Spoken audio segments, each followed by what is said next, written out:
韩国有一家精神病院，里面住着不满现状的人们，他们被召集起来完成一个任务，只要敢坐上那辆冲下悬崖的汽车，就能带着记忆回到1年前。可大家都不信这套，毕竟这话是精神病院院长说的。为了消除大家疑虑，院长直接打开了电视，电视上正在直播彩票开奖，一个数字也不差。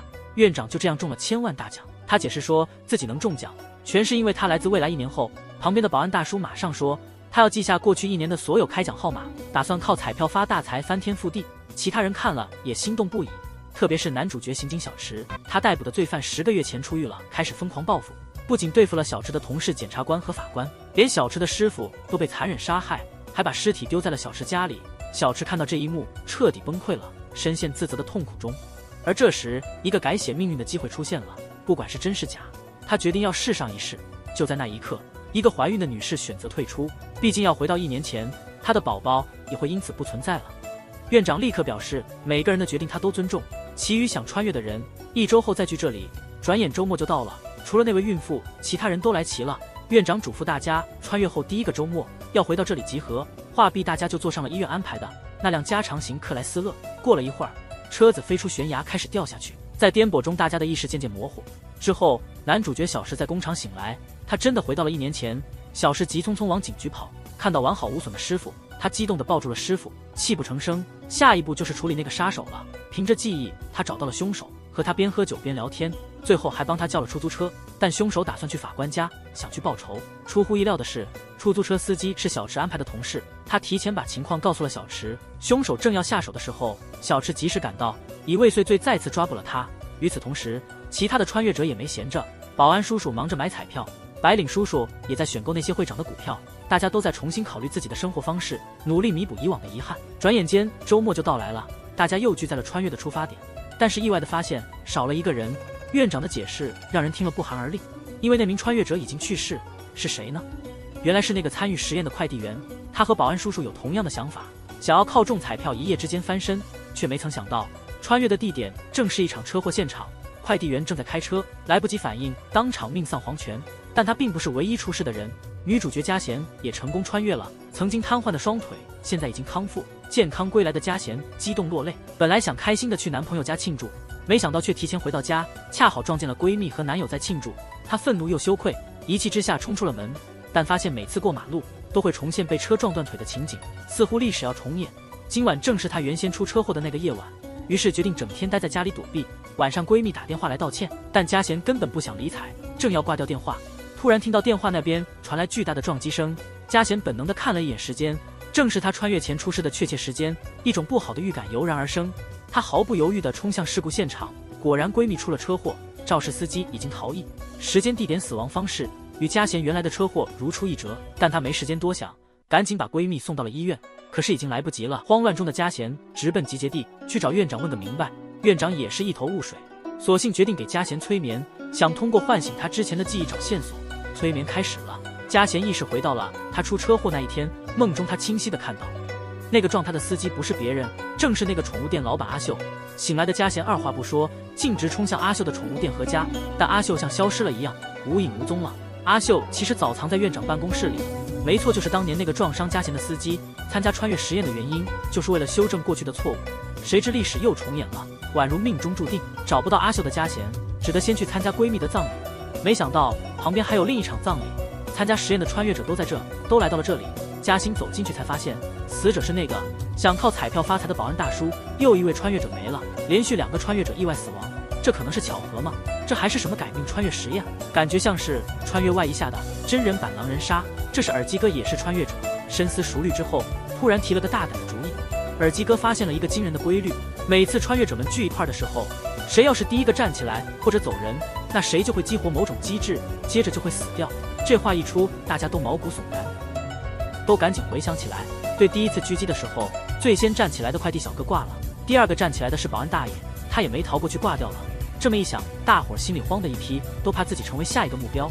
不过嘉贤觉得这都是瞎扯，他就站起身准备闪人，结果他刚到家就接到了阿秀约他的电话，他去了约定的地方。阿秀跟他说，他不知道穿越前撞的是他，穿越过去之后，那天为了躲车祸，他特意打车去酒吧喝个痛快，谁知道结果喝高了，朋友竟然叫了她男友来，男友开车送她回家的路上，噩梦又一次发生了。结果那次事故撞死了她的闺蜜。嘉贤听完这通话，立刻拉着阿秀要去警局自首，阿秀却猛地甩开嘉贤，他还警告嘉贤千万别被骗。原来院长曾说自己是随便打电话挑人穿越，但阿秀说她从没接过院长的电话。这10个人貌似毫无关联，肯定有着某种不为人知的联系，院长的计划定有不轨，嘉贤得小心点。第二天，嘉贤还是把能找到的穿越者们给召集起来了。他跟大伙透露，那个造成他瘫痪的肇事者就是阿秀，闺蜜之死也跟阿秀及其男友有关。大家听得目瞪口呆的时候，男主小池突然也来了，他一把扔了张照片给嘉贤面前，照片里头正是阿秀跟嘉贤昨晚见面的情形。嘉贤还没反应过来，小池已经爆出了一条让所有人再次感到恐惧的新闻：阿秀死了。监控还拍下了这一切。阿秀临走前还跟嘉贤见了面，2个人似乎还吵了起来。即便小池是嘉贤这漫画家的铁杆粉，但法网恢恢，作为警察的小池只能把最可疑的嘉贤带回局里，由老师傅来亲自审。老师傅问嘉贤那晚跟阿秀都聊啥了，嘉贤却答不上来，他没法对警察说我们俩在讨论穿越的事儿，这谁信啊？于是嘉贤就一直没吭声。谁知道他被抓的消息竟然上了热搜，知名漫画家嘉贤一涉谋杀被抓。没想到这则新闻倒成了他的转机，原来是2个高中生放学时恰巧在案发现场附近看到嘉贤就在公园里坐着，并且认出他是那位有名的漫画家，还特意拍了照留念。他们看到新闻后立刻跑到警局，拿出照片帮嘉贤证明了自己的清白，再加上验尸报告指出阿秀是因为不慎从楼梯摔下去死的，公园并非真正的案发现场。嘉贤总算是有惊无险地证明了自己的清白。第二天他暂时安全了，嘉贤去墓地给她的闺蜜献花，没想到竟然在那儿碰上了院长。这位神秘的女士又一次让人真假难辨。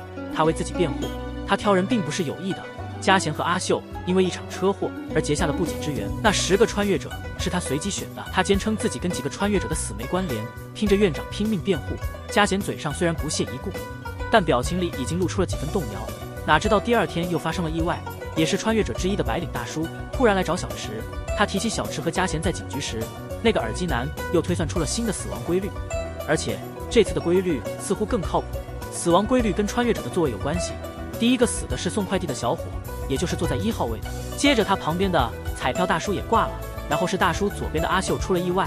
阿秀左手边的是个小混混，这小混混自实验开始就杳无音信，所以耳机哥猜他可能也没了。小混混旁边的正是白领大叔。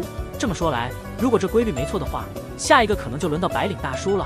这也是他赶紧找小池的原因，希望他能利用警察的身份查查小混混是死是活。小池一听也是鸡皮疙瘩掉一地，但他还是答应了大叔的请求。然而没想到这一查出事了，小混混和之前的死者果然有牵连，居然发现他帮阿秀和她男友把那辆肇事的车销毁了。这消息一出，小池赶紧去找嘉贤，把这情况告诉了他。事情变得越来越有趣了，现在穿越者10人里面至少3个人有着直接的关联。嘉贤本来对院长的怀疑已经减少了，现在又重新警觉起来，这么多纠缠不清的因果关系。被叫来参与穿越实验，看上去院长肯定是故意的，但要揭露真相，他们现在唯一的线索就是得找到那混混。于是他们根据线索找到了混混的家，没想到混混一听到敲门声就从窗户跳出去逃跑了，小石立刻追了出去，而嘉贤却被一张照片吸引走进了房间，发现这混混一直在偷偷监视大家，还偷拍了一堆照片。这个时候混混家里的手机突然响起来，嘉贤心里忐忑，还是接了电话，完全没料到电话那头传来的竟然是院长的声音，说的每一句话都让人毛骨悚然。听到这里，嘉贤忍不住试探着问：“你是院长吗？”对方一听这话就挂了电话，嘉贤赶紧打了回去，但院长冷着脸直接拒接了。嘉贤立刻掏出自己的手机，开始核对院长的电话号码，结果2个号码完全不一样，这证明院长一直在用秘密的号码偷偷联系着混混。这时候没追上人的小石也回来了，嘉欣赶紧把他发现的事情告诉了小石，这下所有的疑点都直指院长和那群小混混了。于是他们立刻赶回穿越者集散地，想亲自问问院长到底怎么回事。谁知道院长居然出国了，真是太巧了，没辙了，他们只好再去翻小混混拍的那些照片，希望能找出什么线索来。没想到还真让他们找到了点东西。10名穿越者都是从原来这10个穿越者都是从2020年回到2019年的2020年穿回2019年，但小混混手里竟然有张2018年偷拍的，那张照片是拍的一位白领大哥，这就表明白领大哥跟小混混穿越之前就已经认识了。事情似乎藏不住了，白领大哥最后终于开口说实话了。原来在2018年的时候，白领大哥炒股大亏，于是动了公款，想靠赌博来补股市的亏空，结果越玩越输，背上了一身债。那时候小混混正好是收债的，他拍下的那张照片就是当时调查白领大哥而拍的。这件事之后，他们两个就再也没见面过，直到被院长选中加入实验。穿越之后，白领大哥靠炒股发了一笔横财，没想到被小混混给认出来了。小混混就拿他18年赌博的事来敲诈，这事儿可就有趣了。在穿越之前，白领大哥还被小混混追着要债，小混混还帮过阿秀处理事故车。阿秀以前是个家里的宠，但后来肇事逃逸。而那位漫画家家贤正是小池的偶像，院长之前还说他是随机挑的穿越者呢。可是到现在，牵扯进来的人已经有5个，他们之间的关系复杂难断，选院长的标准也愈发神秘，死亡的规律也让大家头疼。这次穿越的背后，似乎有条看不见的线，把所有人紧紧联系在一起。但院长不知去向，众人只能再次把矛头对准那混混，坚持不懈，总会有收获。他们终于在家里堵到了混混，可他们并没直接把混混抓起来，而是跟家贤商量了个计划。家贤故意砸碎混混家的玻璃，小石趁机在混混手机上装上了监听和定位器。这样一来，院长只要联系混混，他们就能马上掌握最新动态。接下来，家贤去了第2个死者彩票大叔的家，希望能挖出点线索。果然不出所料，他在那儿发现了2个蹊跷。首先，彩票大叔的中奖彩票不翼而飞；其次，有人在彩票大叔临终前送过花篮，这花篮在阿秀家也出现过。他这么一说，小石也回忆起来了，在阿秀遗物中也有个重要的东西不见了，那就是手机。家贤觉得这肯定不是巧合，但小石提出了问题所在：快递员是死于车祸，彩票大叔死因是心梗，而阿秀的死更像自杀，表面上看都不像是人为的结果。说到底，快递小哥临死前是不是也收过花篮，谁知道呢？这就让人摸不着头脑了。案子又一次陷入了死胡同。本来他们打算把搜集的线索通报给其他的穿越者，谁知道却打不通白领大叔的电话。与此同时，小池也接到了紧急出警的电话，急匆匆地跑回了警局。没办法聚齐所有人的时候，家贤也没闲着，他直奔白领大叔家去了解情况。结果让人大吃一惊，在白领大叔家的门前竟然摆着一束花篮，这些花篮的样式跟阿秀和彩票大叔收到的一模一样。家贤赶紧给小池打电话，担心白领大叔遇到了什么危险。然而此刻接电话的小池不知道该怎么回答，因为他出警的地方发现的尸体正是白领大叔，又一个穿越者没了。现场看起来像是烧炭自尽，但小池不太信这一套，所以到了晚上，他和家贤把除了混混以外的其他传染者再召集到了一起。2人不止分享了花篮的事情，同时还提到了彩票和手机消失的怪事。一听到这个，小林也是穿越者中的一员，忽然想到了什么，他急忙问小石，在白领大叔案发现场有没有发现一个音乐盒？因为在之前的聚会中，白领大叔提过音乐盒是他女儿的礼物，不管去哪他都会带在身边。小石才突然想起，在案发现场警察找到的东西里面压根儿就没那个音乐盒。但他们不知道的是，此刻在一个不见天日的屋子里，有个神秘的家伙正在玩弄那音乐盒，旁边还放着阿秀的手机和彩票大叔的那些彩票。那些神秘的势力终于露了点脸。与此同时，消失许久的院长又回来了，他把所有人都召集起来，面对大家的追问，他首先承认了雇混混、监视众人是自己干的，但他解释说这是为了保护大家。正说着，一阵突然的敲门声打断了会议，有人匿名送来了一束花，送花来的意思是谁收谁完蛋。大家的脸上都写满了恐慌。小赤赶紧翻开花篮里的信，信上没写收花人的名字，但一打开，里头赫然写着：这次轮到你了。之前那些死去的穿越者也都收过这种死亡花篮，这意味着这花篮很可能是新的死亡通知。于是小石向院长索要了送花员的详细资料，开始查起了花店，还有那个神秘送花的人。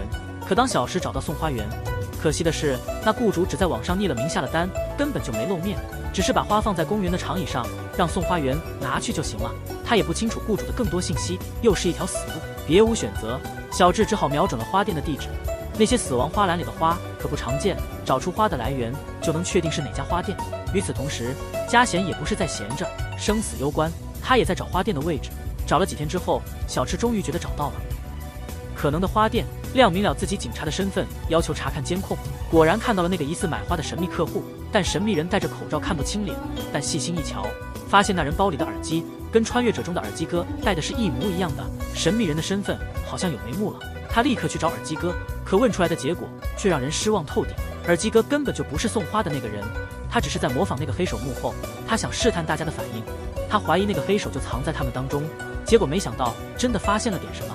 当那个花篮一出现，大家都吓得脸色发白，就只有家贤一脸的疑惑，这就表明嘉欣或许知道那个花篮是假的，耳机哥的话就像晴天霹雳一样震惊，可小石心里还是半信半疑。就在这时，嘉贤恰好打电话给小石约他见一面。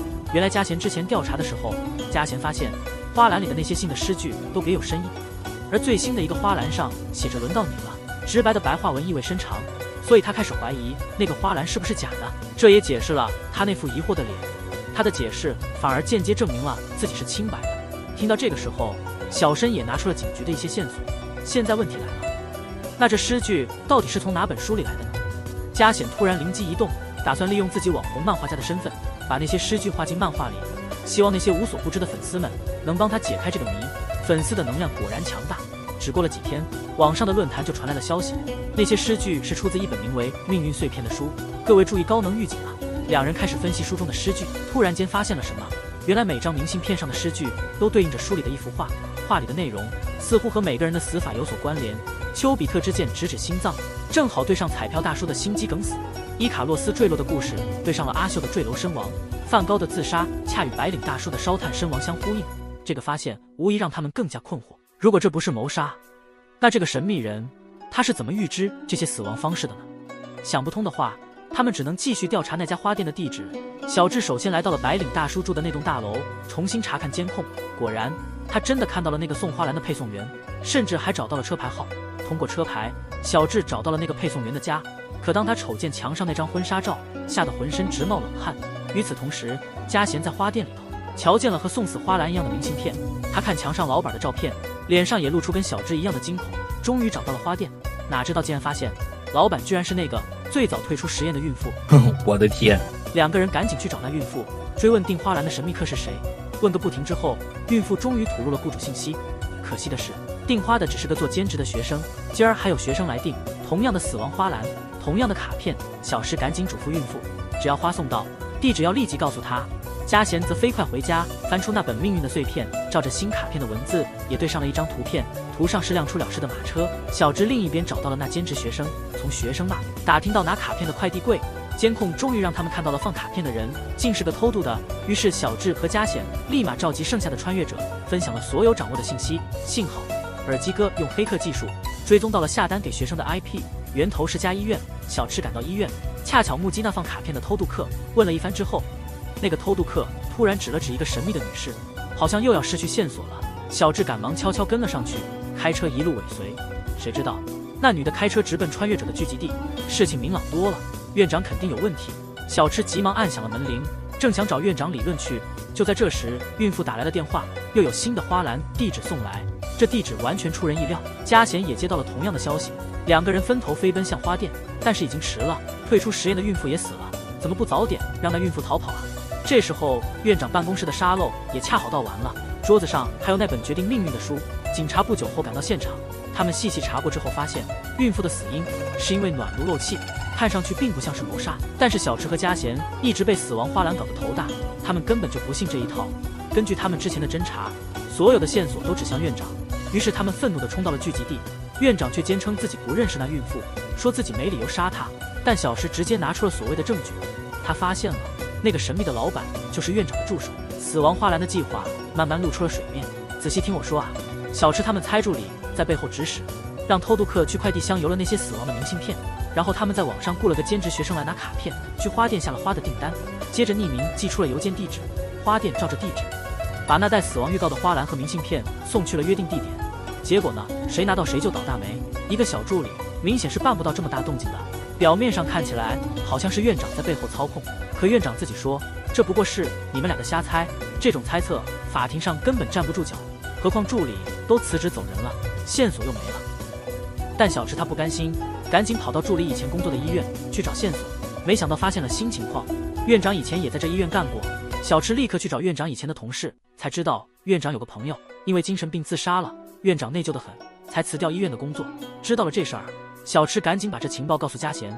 嘉贤那边也发现了新麻烦，他查到那个穿越者聚集的精神病院是院长1月14号买下的，他一直强调和助理关系匪浅，可两个人第一次通话记录也是14号，他觉得院长可能在说谎，目的肯定是隐藏某个不可告人的秘密。正在这时，小智突然接到了一个电话，找到了助理的踪迹，两人根据定位终于追到了助理，但当问起来，助理却突然口是心非。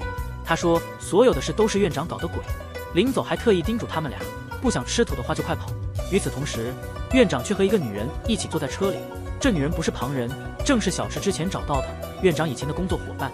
原来她也是按照院长的命令行事，特地给小池提供假消息，就是为了掩盖他真正离职的原因。那真正辞职的原因是什么呢？别着急，要继续往后看。另一边，两个人空手而归，回到了集结点。然而出乎意料，院长又一次消失得无影无踪。没办法了，他们只好把找到的线索全部重新来过。出人意料地发现了一个大家都没注意到的重点：5个死者当中有4个都有目击者，只有那个因车祸去世的快递员，只有院长说过一面，一直满嘴跑火车的院长。这件事上他会不会也在撒谎？这么一想，小池赶紧冲到交通部查那天交通事故的死亡记录。果不其然，名单上压根儿就没有那个快递员。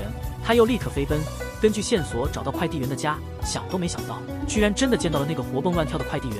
仔细一问才明白，眼前这位其实是快递员的孪生弟弟，确实哥哥已经去世了，那场车祸也不是假的。他们之所以没报死亡，是因为背了一身的债，一旦报了死亡，债务就得立刻还根本还不起。小智只能去快递小哥曾经工作的地方去弄清真相。找到了小哥的同事，他告诉我，就在那天出事的那天，同事因为突发的私事，只好请快递小哥帮忙顶替他送货。小哥甚至换成了同事的送货车，没想到却是他自己的车出了事。结果没料到的是，出了那场意外，同事也是愧疚万分。调查到这里，我们的线索又断了。于是嘉祥和小池决定重新梳理案情。经过一番分析，他们发现之前根据配图推断的死亡预告里面有不对劲的地方。正当他们束手无策时，嘉谦看着墙上的日历，突然灵光一闪，他翻开了命运碎片，然后发现卡片内容对应的章节号正好是各个死者的死亡日期，而最后一张卡片的内容取自第3章的第27节。如果依这个逻辑推理，那也就是说3月27日今天就有新的死亡预告。现在时间是3月27日7点58分，这意味着在接下来的4小时内肯定会有人遭遇灾难。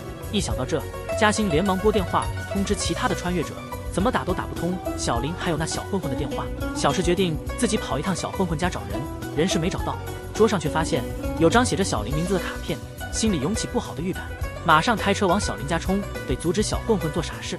同时嘉贤终于联系上小林了，可小林说自己好像被尾随了。话还没说完，转个弯见到小混混已经等在那儿好一会儿了。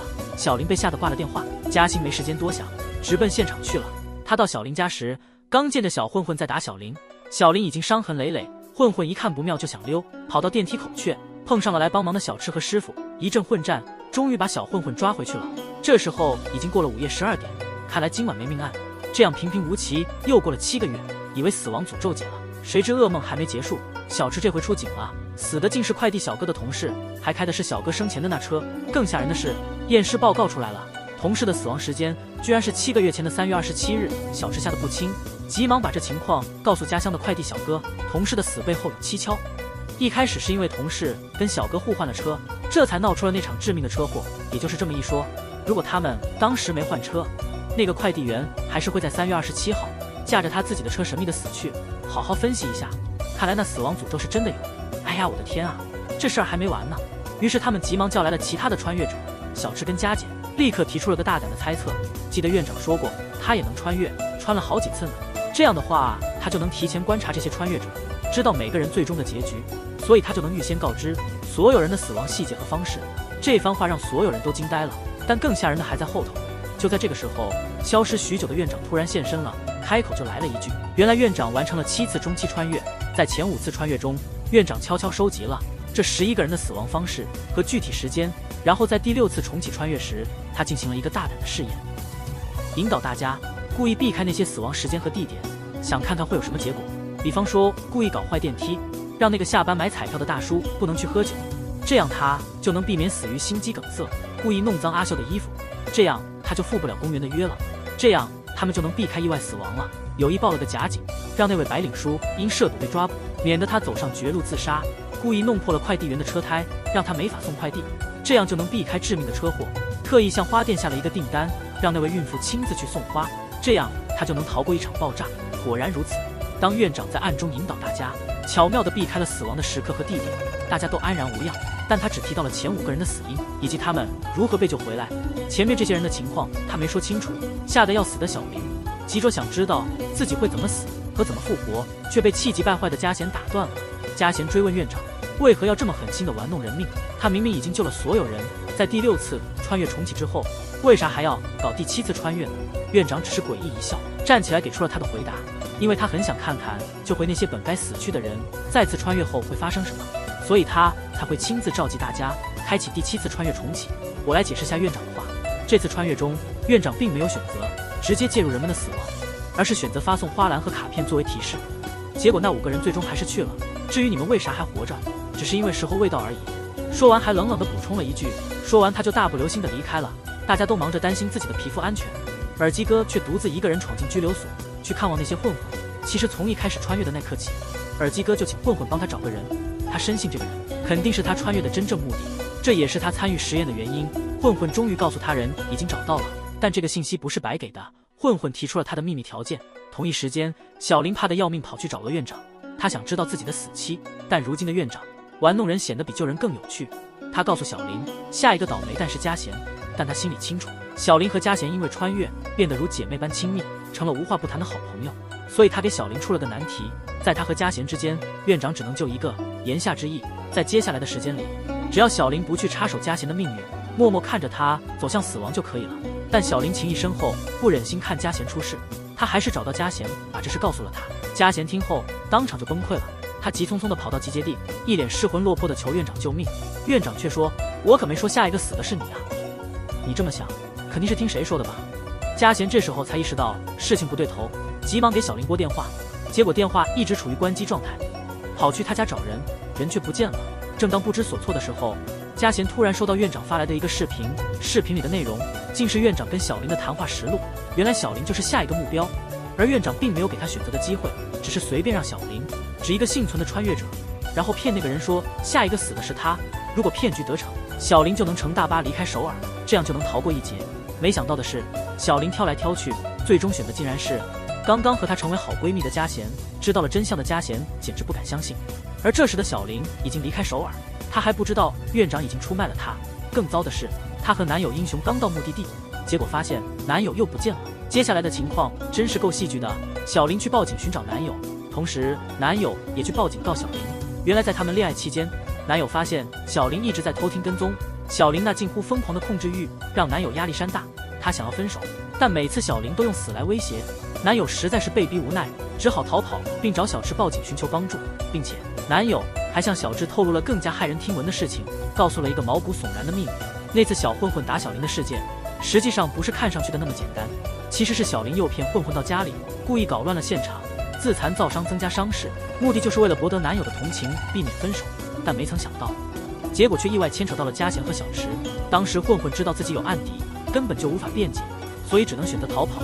小池发现搞错了人，急忙去找混混，想要帮他洗清冤屈，但混混表示已经不在乎了，说实话，打架坐牢也不会判太久，他只想回到农村种田，静静等待死亡的到来。因为城里女孩的手段太深了，这番话让小池感到更加内疚。与此同时，小林找不到男友，只得返回首尔，急切地找到了嘉贤，又一次装出可怜兮兮的样子，希望嘉贤能通过小池帮他找到男友。但他不知道，此刻的嘉贤已经知道了一切真相。看着自己的谎言被拆穿，小林不得不去求院长，希望院长能帮他再次穿越，好让自己有机会重拾爱情。院长表面上同意了，但提了一个条件，那就是在准备阶段，小林必须竭尽全力去生存。转眼间混混出狱，但他刚回到家，就发现那个耳机哥已经等了好久，而且还带着一个神秘的礼物。原来那是被绑架的小林。接下来的情节越来越刺激，小混混看到耳机哥，说他们之前约好的事儿都办完了，他也守信用告诉耳机哥，他要找的人换名字了，而且那个人竟然是小林的男朋友英雄。听到这个消息，耳机哥立刻从混混家冲了出去。混混这时候走到小林跟前，慢悠悠地说，我们该好好聊聊了。镜头一转，神秘的势力又出现了，这次展柜里放着的是小林和她男友的合照。果然，小林没能逃过诅咒，她死了，死法和院长说的一样，非常惨，死在下水道里了。第6个做穿越实验的人也死了。这场死亡游戏里首次出现了谋杀案，警察开始介入调查了。验尸报告出来了，小林是昨晚8点到12点死的。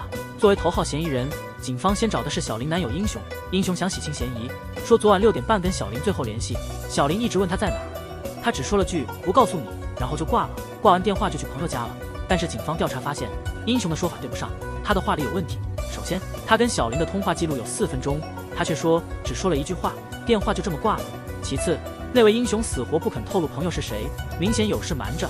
小池还想问，可英雄就是一句也不说，别无选择。小池只得重新传唤跟小林有过电话联系的院长，但院长说小林是他的心理治疗患者，通话的内容属于客户隐私，不方便透露。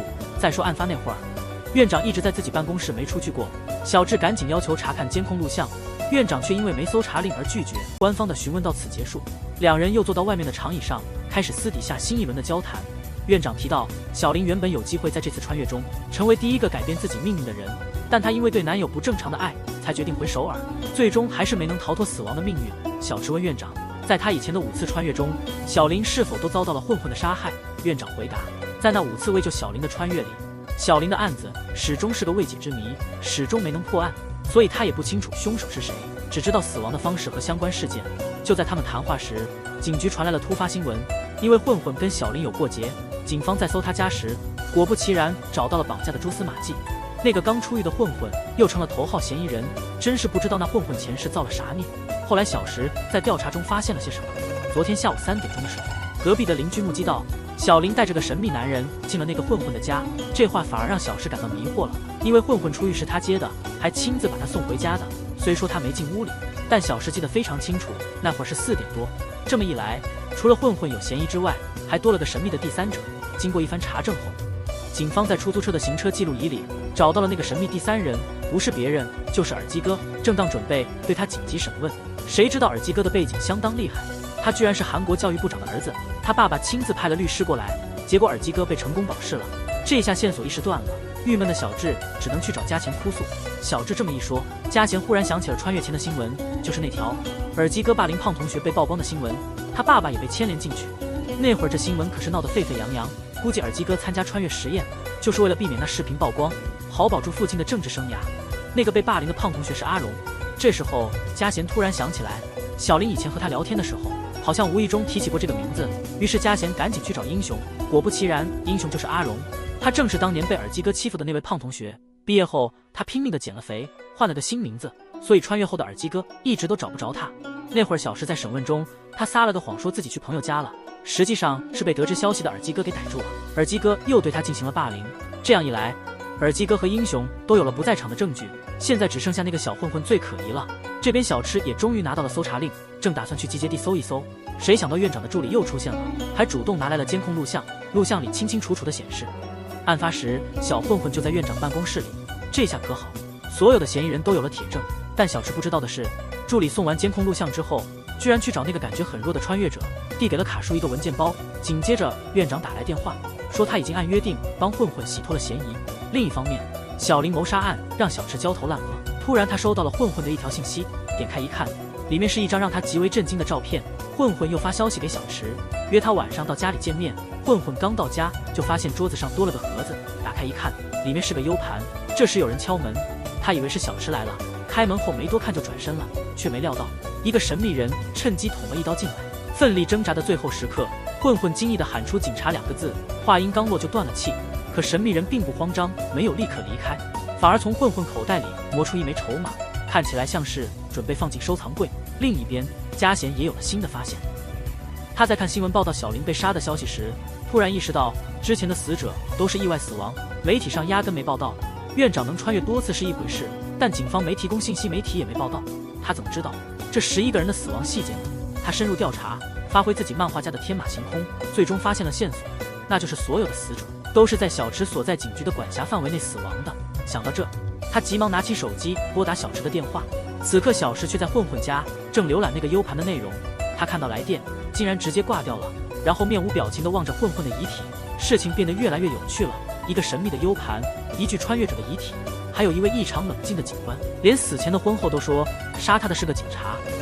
难道是穿越者的小侄真的是幕后的黑手？非欢迎来到超级穿越者杀戮现场。第7个死去的穿越者出现了，小池盯着 U 盘里的资料出神。这时外头警笛声大作，他匆匆拔下 U 盘走出了门外，看来是小池叫来的同事。小池虽然报了警，但也不能排除他自己有嫌疑。师傅一到就急忙问发生什么事了。小池解释说混混叫他去见面，可他一到那儿，那人已经死了，师傅是唐僧。这时小池才记起嘉贤之前打来的未接电话，他去嘉贤家了，把混混被杀的情况说了一遍。嘉贤这边却给小池透露了更震惊的事情，到目前为止，包括混混在内，所有死去的人都是死在小池所在警局的区域里。作为漫画家的加贤，利用他那丰富的想象，开始怀疑这是一连串的谋杀。因为院长曾经提到，他在第6次穿越时救了大家，但他之所以要开启第7次实验，是想看看大家是否能依靠自己去改变自己的命运。现在问题来了，如果死因是意外突发，那种死法，作为当事人怎么也改变不了命运。就拿快递小哥来说，如果没人事先告诉他，或者没有人干预他的死，他哪怕穿越无数次，最终还是会死在那次车祸中。但如果真的是连环杀人，情况就完全不同了。只要能抓到凶手，受害者的命运就可能会因此而改变。在这点上，加贤突然抛出了一个震撼的猜想：这11个人，说不定是同一个凶手干的。这解释了为啥所有的受害者都倒在同一个警局管辖的区域里，也说明了院长为啥次穿越一直只关注这11个人。换句话说，院长可能在前5次穿越中就注意到了这一点。这11个人是同一个杀手的目标，可是始终抓不到真凶，只好悄悄记下每个人的死法和相关事件，然后在第6次实验时试图救他们。发现真能改变他们命运的时候，院长为了抓住背后的元凶，指导他们进行了第7次穿越实验。这回他之所以不干预，目的是让大家再死一回，好借机揪出凶手。所以院长做这一切可能另有深意。小石听得目瞪口呆，老实说，我自己听了都蒙圈，不晓得我讲的你们明不明白？如果没明白，就再读一遍吧。就算读不懂，也别给我送花圈啊！第2天，嘉欣又把他的惊人猜测分享给了另一个存活的穿越者咖叔。就在这时候，他们俩收到了一个神秘人的录音。打开一听，录音里的话居然是小混混临终前的那句话。警察听后，再想到小池是最后一个见过混混的活人，难免让人怀疑小池就是凶手。嘉贤回到家之后，立刻请专家来鉴定那段录音的真假。鉴定结果出来了，没发现有人动过手脚，录音是真的。小池的事情越来越可疑了。而此刻的小池还浑然不觉一场风波正向他袭来，他还在偷偷摸摸调查混混的死因。他又一次悄悄地来到混混家周围，果不其然，在门外一个角落发现了一些怀疑的鞋印。小池马上拍照发给同事去核实，结果是和耳机哥一模一样的球鞋印。知道了这个消息，小池急忙去找嘉贤分享这个发现，但是嘉贤已经对小池产生了怀疑，便借口有紧急的事情避开了小池。没想到这一躲却出了岔子。其实嘉贤真的有事，那事就是私下里和卡鼠以及耳机哥碰面，但是嘉贤迟迟未到，他们只好各自回家。谁知道耳机哥在回家的路上被小石堵在了胡同里。小石拿出球鞋的鉴定结果，或问耳机哥是不是凶手。面对小石气势汹汹，耳机哥也毫不退缩，直接拿出那段录音。没错，正是他给卡叔和嘉贤发的那段神秘录音。他之所以有那录音，是因为他暗中发现了小混混手里也有份80同学会的视频。为了不让小混混威胁到自己和父亲的政治生涯，于是在案发当晚悄悄溜到混混家门口，想抓点混混的犯罪证据。结果完全没预料到，一场误会却录下了那段让小池更加可疑的录音。他坚信小池就是凶手，还说录音已经交给警察了，紧追不放，还说现在嘉贤也不见了，肯定是他们俩干的好事。听得小池目瞪口呆，完全被吓到了，没工夫跟耳机哥纠缠，急忙给师傅打电话，让他帮忙定位嘉贤手机的位置。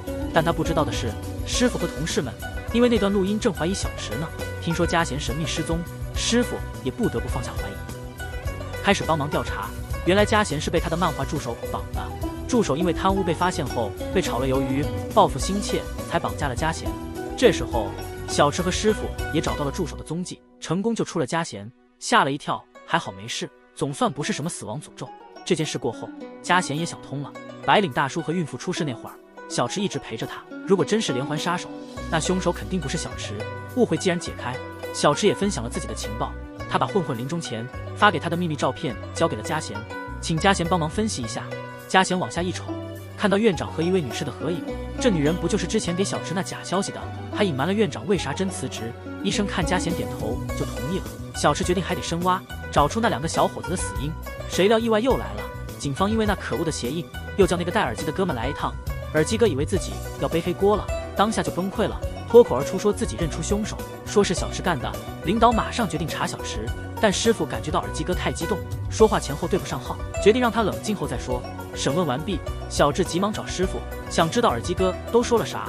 师傅没直接回答，反倒是有更要紧的事想和小智说。师傅发现了一件事，小智的笔记本里全是些人名，都写的穿越者们的名字。师傅虽然还搞不懂这帮人都撞了时空穿梭，但关键是这些人都接连挂了。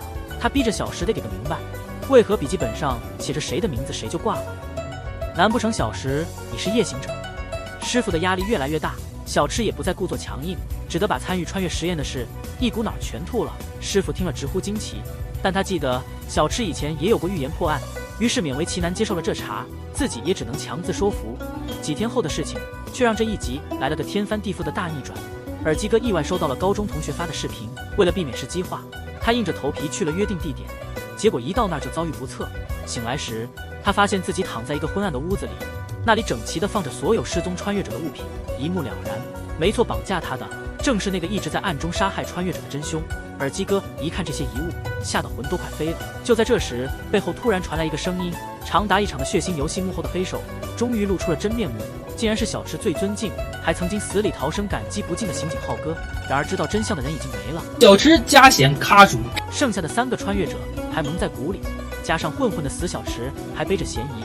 但警方调查发现，录音里混混似乎认出了对方是条子，这说明这个警察肯定和混混的案子有过节。混混一生被抓无数次，仔细一查，警方终于锁定，除了小池，另外3个刑警也可能涉案。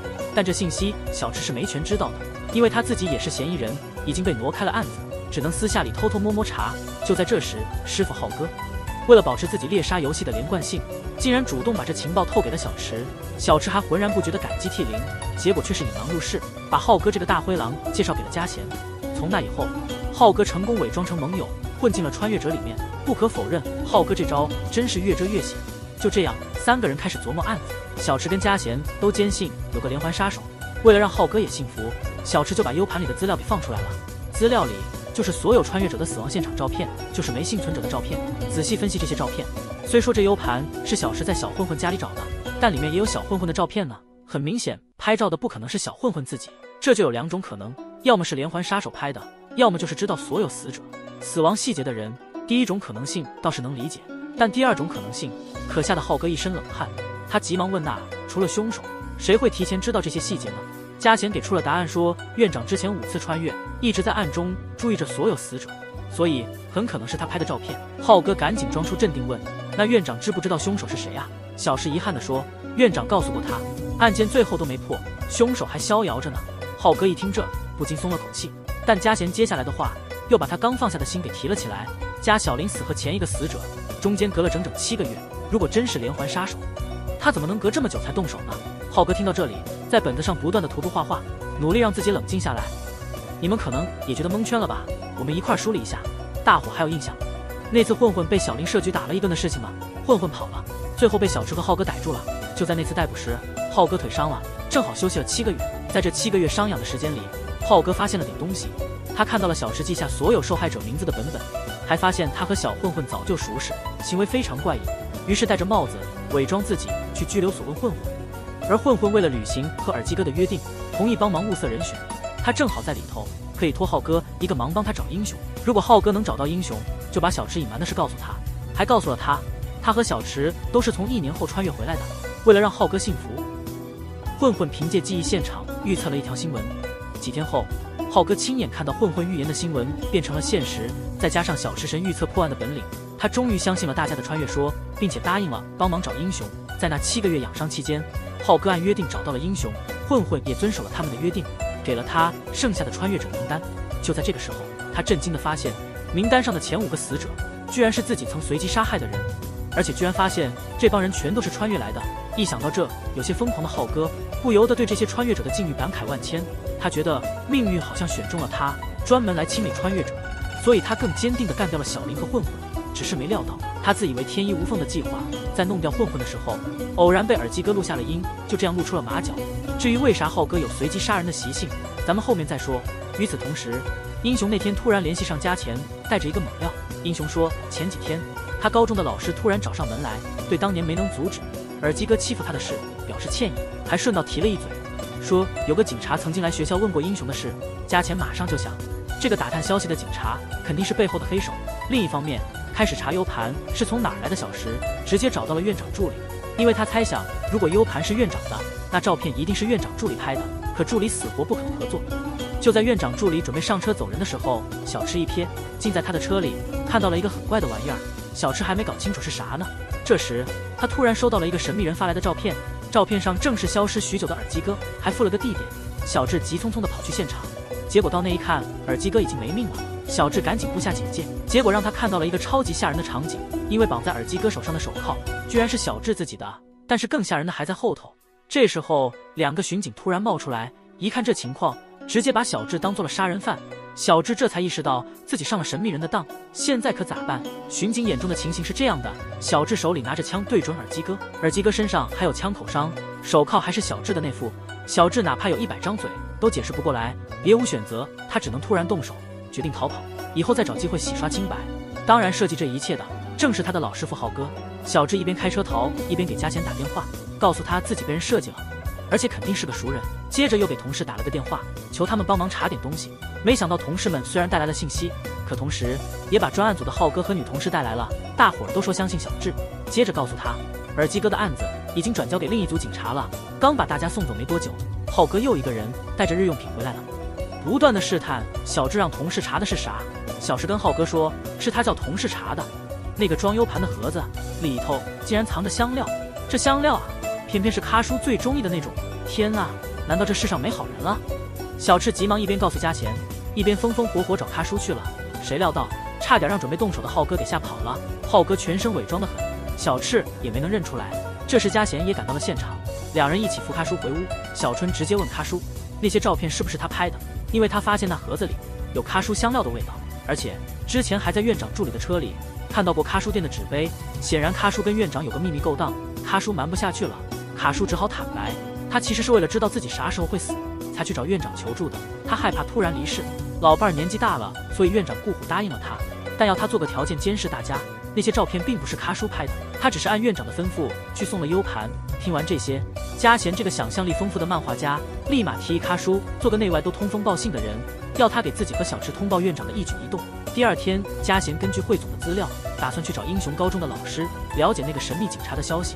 结果嘛，竟然得到了个令人震惊的情报。高中的老师跟嘉贤透露了个消息，那个警官是拄着拐的。嘉贤一下子就反应过来了，那个神秘的警察腿受过伤，浩哥那会儿也恰好腿受伤了，还正巧休息了好几个月。世上哪有这种凑巧的事啊？他终于确定了浩哥就是那凶手，所以他那晚急匆匆找到了小池，把所有的事都告诉了他。可这个消息对小池来说就像晴天霹雳一样震惊，他怎么也接受不了，最尊敬的人居然违法犯罪。小池第2天就开始找关键的证人，才发现阿秀的死和那个白领的自杀都是浩哥逼的假供词。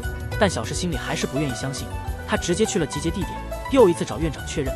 这次院长没再藏着掖着，直说浩哥就是连环案的凶手。院长这次也没再隐瞒，终于说出了第6次穿越重启的真相。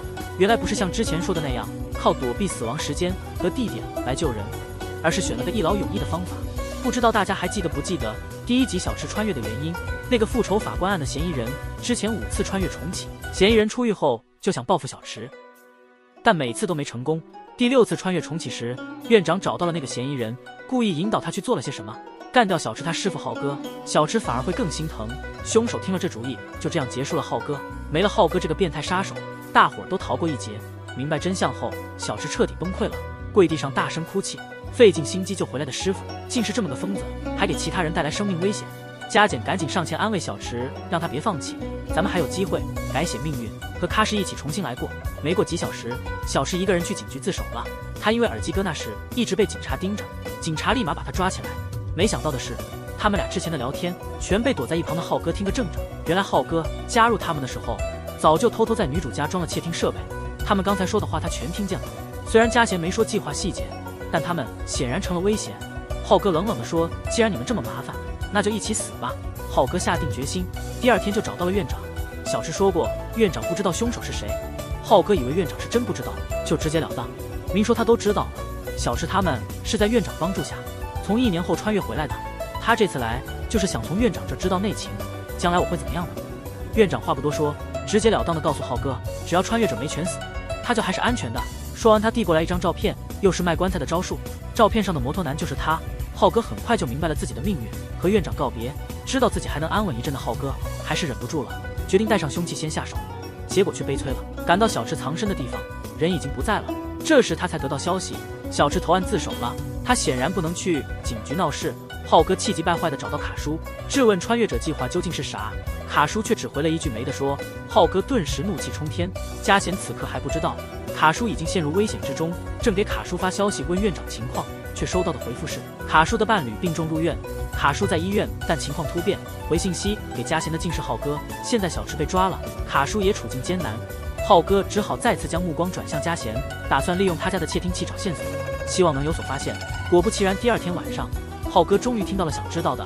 小池的女同事找到嘉贤，透露了小池自首的原因，原来是为了找到耳机哥的手机，因为在耳机哥案发现场，小池他的手机不见了，那手机啊，还和那个限量耳机是连着定位系统的。这么一来，小池只要自己去自首，想办法混进警局的政务室，找到耳机哥的手机，定位一下就能找到凶手。这情报一听，浩哥可急坏了，立马开车冲回他的藏室，准备把那耳机毁了。但是啊，就在浩哥回基地摆弄耳机的时候，大逆转又上演了。藏室的密码锁突然响起，本应该在局子里的小池居然出现在门口。其实啊，小池知道师傅是凶手后，根据对浩哥的了解，他早就猜到了嘉贤家里的窃听器是他安的，于是反过来用计，决定把蛇引出洞。注意听啊，又开始上。计划挺复杂的。第一步是小池让嘉贤和咖叔合作忽悠院长，助理一说那些死亡照片都是院长让他去拍的，那下回助理再去拍，很可能就碰上凶手，要不就被赶到的警察抓了。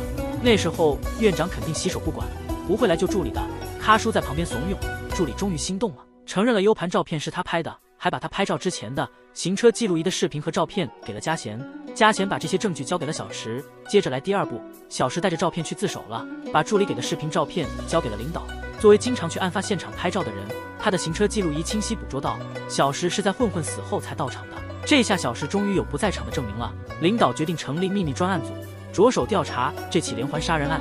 第三步计划开始了，开始洗清自己的嫌疑，获准重新调查案件。小池向领导报告，指出每个受害者都丢了重要物品，凶手可能喜欢收集战利品。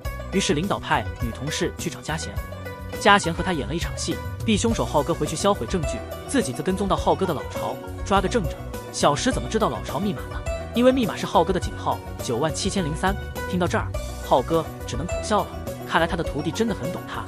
而此刻的小直更是心如刀绞，他突然转身一拳打在师傅脸上，追问师傅为啥非要违法杀害无辜的人。而这时候求生欲极强的浩哥孤注一掷，拔枪指向自己的徒弟，终究还是决定开枪了。小池胸口中弹倒地，浩哥也感到深深的自责，一边走向小池，一边喊着小池的名字。就在这关键时刻，小池突然睁大了眼睛，紧接着便是一队警员持枪赶来，总算是把这杀人犯逮个正着。多亏了防弹衣，小池保住了一命，之后的侦查工作就顺风顺水了。浩哥也不再抵抗，什么都交代了。此前吊着大家胃口的谜底也揭开了，那就是浩哥为何会养成随机杀人的习性。要追溯到浩哥刚晋升警长那天他因为升职加薪得意洋洋，一不小心把一个骑车的小孩撞得重伤。浩哥本来满腔正义，就想要叫救护车，可小孩突然这么一说，救我，警长大人，这话直戳浩哥心窝子。自个儿辛辛苦苦11年才坐上警长位置，他瞅着手里那枚崭新的警徽，怎能让一次意外摧毁自己不容易的事业？于是心一横，决定灭口，利用自己的专长来伪造案发现场。负责调查的同僚都被蒙在鼓里，认定那孩子是不慎摔死的。就这样，一场罪恶的序幕拉开了，浩哥的黑暗面被完全释放，他开始沉迷于完美犯罪，享受着伪造现场的快感。这也就解释了为何头5个受害者都是意外死亡，其实都是浩哥的杰作，都是他精心伪造的。后来浩哥开始信了那些流氓的预言，相信了穿越的可能，从穿越者名单上看到之前的受害者都是他随机选的。这样一来，他断定所有穿越者的命运都已注定，而他就是天选的执行者，这就是随后几人死亡的原因。说到这儿，麻木的小吃向浩哥提出疑问，为何要设计陷害他，不直接动手，而要绕这么一大圈？小吃豹哥沉声回答，毕竟是我亲手带大的，自己下手杀你我做不到，看着你到处逃命，我才下决心你得死在我手上，多年的友情也就此画上句点。小吃气愤地说了句，我曾后悔穿越回来救你，现在看来我注定要穿越回来抓你。这话一出，浩哥听得目瞪口呆，看来我未来可能真的会横死。小石却没有告诉他真相，反而重复了当年的话，转达给浩哥，你在牢里慢慢想吧。神秘连环杀案终于告破。接下来的几天，小智找到院长，劝他别再帮人穿越了，之后去给嘉贤庆生。大家都以为一切终于结束，不料新的意外又要发生。浩哥被押赴监狱的那天，临走前他的一句话让小智震惊。浩哥说，你觉得这就结束了？咖啡厅的老头怎么办？祝穿越者们好运吧。小智这才意识到卡叔已经失踪很久了，他没犹豫，立刻拉上嘉贤，直奔咖叔夫人的医院去找人。可是他们得到的消息完全出乎意料，喀叔的老伴从没在这个医院住过，而且他们还听到了更震撼的事情：喀叔其实不是开咖啡馆的老板，他是一位资深的医学教授。那个院长助理原来是喀叔以前的秘书，而院长的女儿竟然是喀叔治疗过的病人。两人把医院里得到的信息拼凑起来，终于有所悟通。原来院长不过是喀叔摆在前台的傀儡，喀叔才是这次穿越实验真正的主脑。至于院长听喀叔的原因，显然是院长想用穿越去救他那患有绝症的女儿，这也是院长当初离开医院的真正理由。但让他们更难以接受的事实还在后面。正当押送浩哥的囚车行驶中，为了躲避一辆摩托车而发生了事故，浩哥又一次逃脱了。他揭下引发事故摩托车手的头盔，竟然看到了一个熟悉的面孔，就是院长给他看过的那张照片里的男人。同一时刻，他叔正在经历穿越，在集结地对院长说：“你女儿可能又活不成了，可以开始准备下一次穿越了。但这次他要带上一个新伙伴，至于谁是人选，他心里已经有了答案。”正在这时，办公室的门被人推开了，新帮手出现了。但还有件事非说不可，那就是喀叔与院长的真实关系到底是什么？首先得说说喀叔怎么拉拢院长的。喀叔是先通过预告新闻的手段，让院长信以为真，以为他能穿越，再利用院长急着救女儿的紧迫感，说能带他回到女儿还活着的那年。可是每次穿越过去，女儿因病情加重还是去世了，院长就这样一次次地穿越。喀叔觉得这样下去，院长得经历无数次女儿葬礼的痛苦，时间久了，喀叔担心院长会被折磨疯，于是就提出了个极其无耻的计划。没脸没皮的喀叔给院长看了浩哥连环杀人被捕的消息，他打算穿越回去，直接干掉浩哥，一劳永逸救所有受害人，然后就像观察者一样站在一旁，看看那些救下来的人会怎么样，这样找找人生的乐子。于是就有了第6次穿越。院长怂恿犯人别杀小池，改去杀浩哥。浩哥一死，所有人都得以幸存。就这样，院长又带着他们开始了第7次穿越。为了自己体验快乐，喀叔也扮成普通的穿越者，跟大家混在一起，然后偷偷看着大家的命运如何。往事就讲到这里，但事情还没完，接下来更刺激。嘉贤和小池刚揭露了喀叔的真面目，急匆匆地赶到了喀叔的医疗公司，没曾想死亡预告又来了。喀叔不在场，但员工却递给他们一个礼盒，一看里面，没想到是失踪已久的死亡卡片，麻烦接2连3。他俩还没缓过气，小池手机突然响了，运送车祸出事了，浩哥不知去向。同时，喀叔和院长在集结地等到了新的帮手。原来浩哥那晚攻击喀叔，喀叔坦白了真身，说要带浩哥一起重新开始，重启一切。半信半疑的浩哥以为这只是喀叔的绝望之举，但听说喀叔知道院长给的那张照片，他决定暂时信任喀叔，直到被捕的浩哥借车祸逃出升天，他终于信了喀叔的话，按照约定来集结地见面。另一边，嘉贤再次收到死亡预告，急忙回到家，翻开那本命运碎片，按卡片上的章节号码知道了自己和小池的死期，就在几天内，他们得赶紧行动。嘉贤开始尾随助理，意外听到喀叔给助理的电话，内容竟是只是助理趁机毒害院长病重的女儿。助理当即拒绝，喀叔却意外的淡定回应：“你肯定会这么做的，毕竟你每次穿越都乖乖听话。”助理听后内心挣扎不已，但最后还是决定下手。就在那一刻，一直在暗中观察的嘉贤冲了出来，把助理吓跑了。院长的女儿也因此得救。院长得知真相后，明白了前5次的穿越重启，他的女儿总是在同一时间丧命，一切都指向了喀叔的蓄谋谋杀，原因无非是为了让院长有借口继续穿越，成为喀叔掌控生死的得力帮手。气急败坏的嘉贤找到院长要地址，直接找上喀叔，追问他为何要这样做。喀叔却依旧泰然自若，直截了当的回答：活了这么多年，他拥有荣华富贵，觉得人生索然无味，但因机缘巧合，发现人生能够重来，他仿佛找到了新的生命意义。特别是这次更觉得有趣，这种近距离观察一个注定会死的人被命运摆布的快感，对他来说真是太刺激了。嘉贤听到这里彻底哑口无言，正打算离开，没想到喀叔又来了一句预言，说小池会死于他手，而且死得非常凄惨。事情还没有结束，嘉贤刚走，因为策划杀害女儿，院长也找到喀叔质问，但喀叔解释说，这么做实际是为了院长女儿好，就算不用助理手段，他的病也撑不了多久，与其注定失去，不如一次次穿越，让亲人一直在，这样至少能一直相伴。喀叔这番话打动了心系女儿的院长，决心继续帮喀叔穿越，但他有个前提，浩哥这高危人物不能带上。喀叔答应了，他对浩哥本就没兴趣，他关注的是小池和浩哥的关系，还有那3人命运的交织。另一边，知道自己会因小池而亡的嘉贤急忙私下找院长，想从院长那儿知道小池具体的死亡地点，但已经屈服的院长不敢反抗喀叔，穿越的秘密只有喀叔知道，违抗他的命令，院长可能失去女儿。而嘉贤责怪院长，他觉得院长限制了女儿的可能性，让她不穿越，说不定女儿还能多活几十年。院长选择了屈服于命运，但嘉贤拒绝这样做。死亡预告说，因他小池会亡，那他俩不在一起，不就能改变命运了？这次即使要死，他也得救小池。真是韩剧般的剧情。回家后的嘉贤有了主意，他匿名提醒小池，说在卡叔家乡见过浩哥，他决定在小池最后的时刻让他离开首尔。小池信以为真，立刻驾车去捉人，但谁知命运总爱开玩笑。正在这时，小池突然接到了迷途回头的助理电话，助理告诉小池，卡叔原来就躲在穿越的集结点。小池马上掉头，又回到了首尔，决定先去抓卡叔。院长知道这消息后，良心的责备让他受不了，打电话警告嘉贤，叫他快离开家，因为最终小池的死地就是在嘉贤家里。嘉贤正打算逃命，没想到浩哥已经在他家门外等了很久。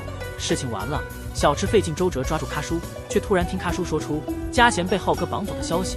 小池急忙确认，事实果然如此，嘉贤成了浩哥的人质。无奈之下，小池只好先放过卡叔去救人。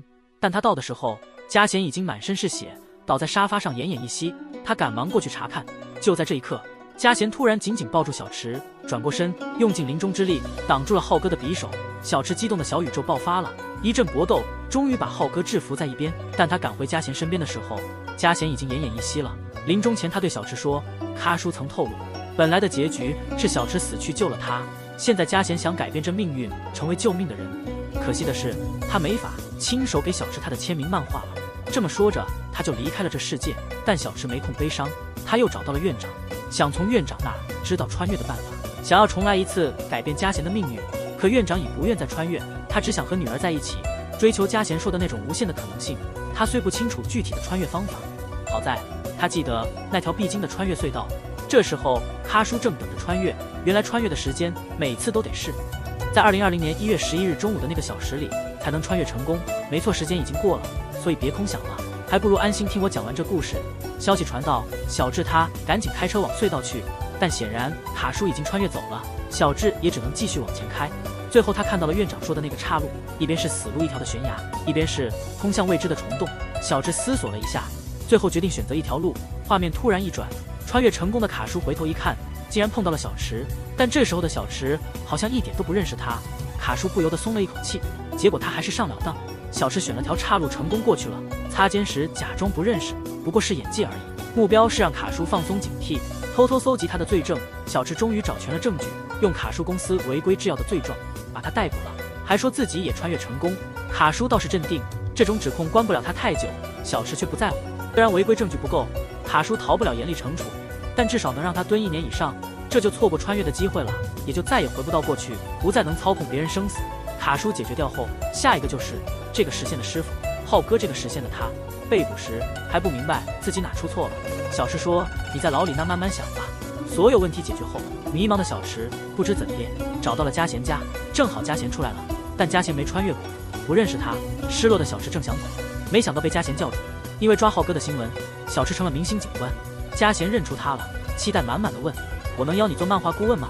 小池此刻心里可是乐开了花，接着回了一句，那是当然。